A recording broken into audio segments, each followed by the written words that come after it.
Today's flight is to perform a NeoFly cargo mission between the Shamrock, Texas airport and KCSM over in Oklahoma. We'll be paid $4,555 for carrying 91 pounds of the customer's cargo between those two locations, which are about 50 nautical miles apart.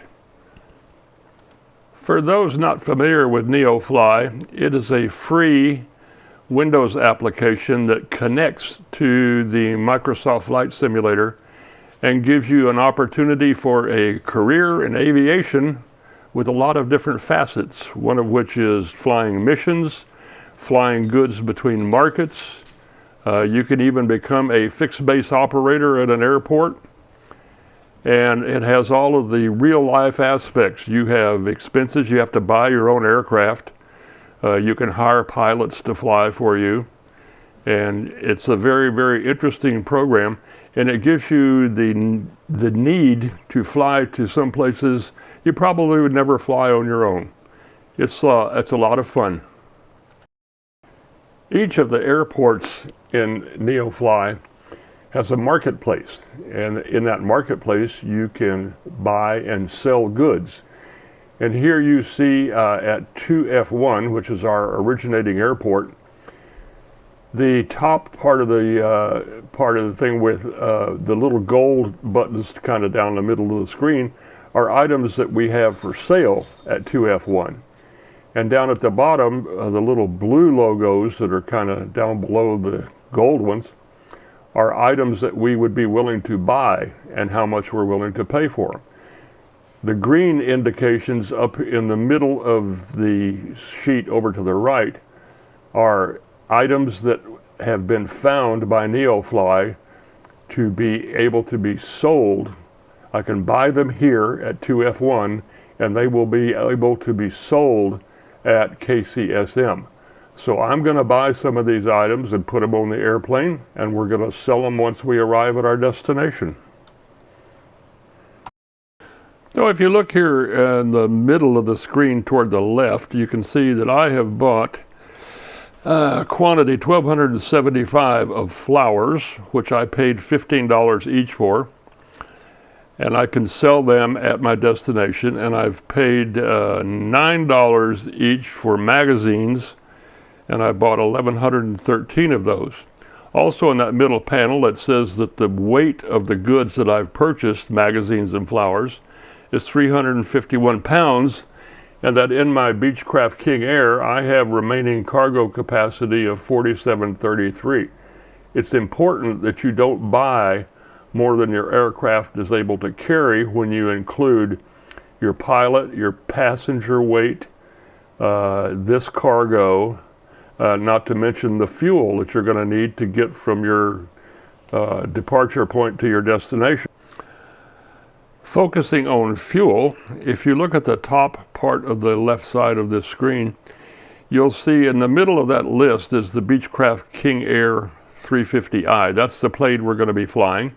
And if you look toward the middle of that table, you'll see that I've bought 1,200 pounds of fuel in the aircraft, and the maximum capacity in the aircraft would be 3,611 pounds of fuel. 1,200 is more than enough to get where we're going for 50 nautical miles. The other thing I want to point out is all those aircraft that are listed here are ones that I've purchased after starting working in NeoFly. And also toward the top, you'll see there's a number up there like 19,818,000 and change.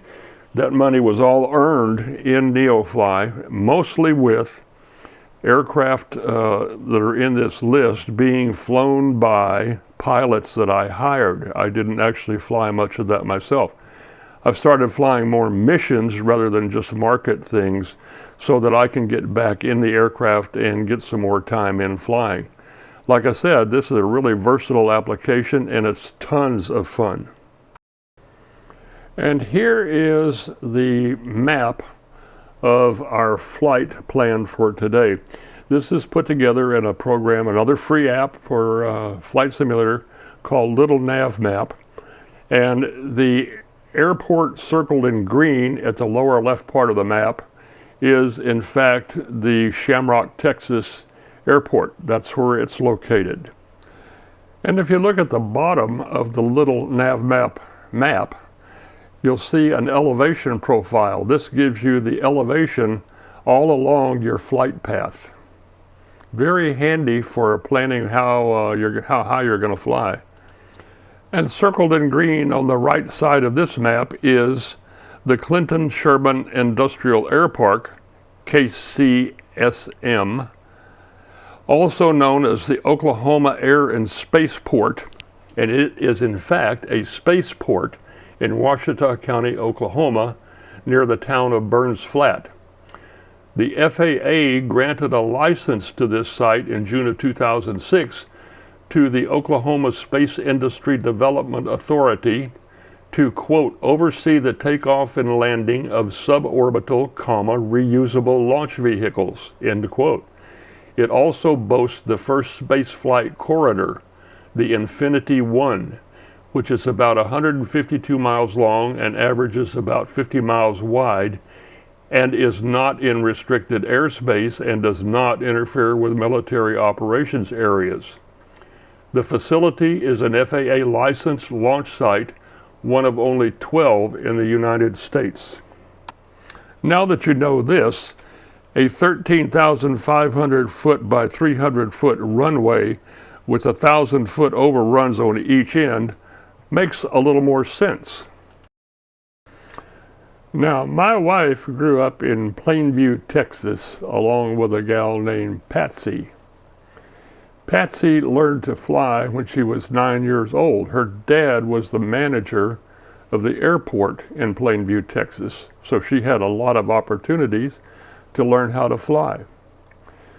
When I began flying in the flight simulator and posting flying videos on YouTube, and she saw them, she really, really enjoyed them. And I haven't posted anything in quite a while, so I thought I would go ahead and put something together and post it again so Patsy would have another video to look at. This is my first venture with the Beechcraft King Air 350i.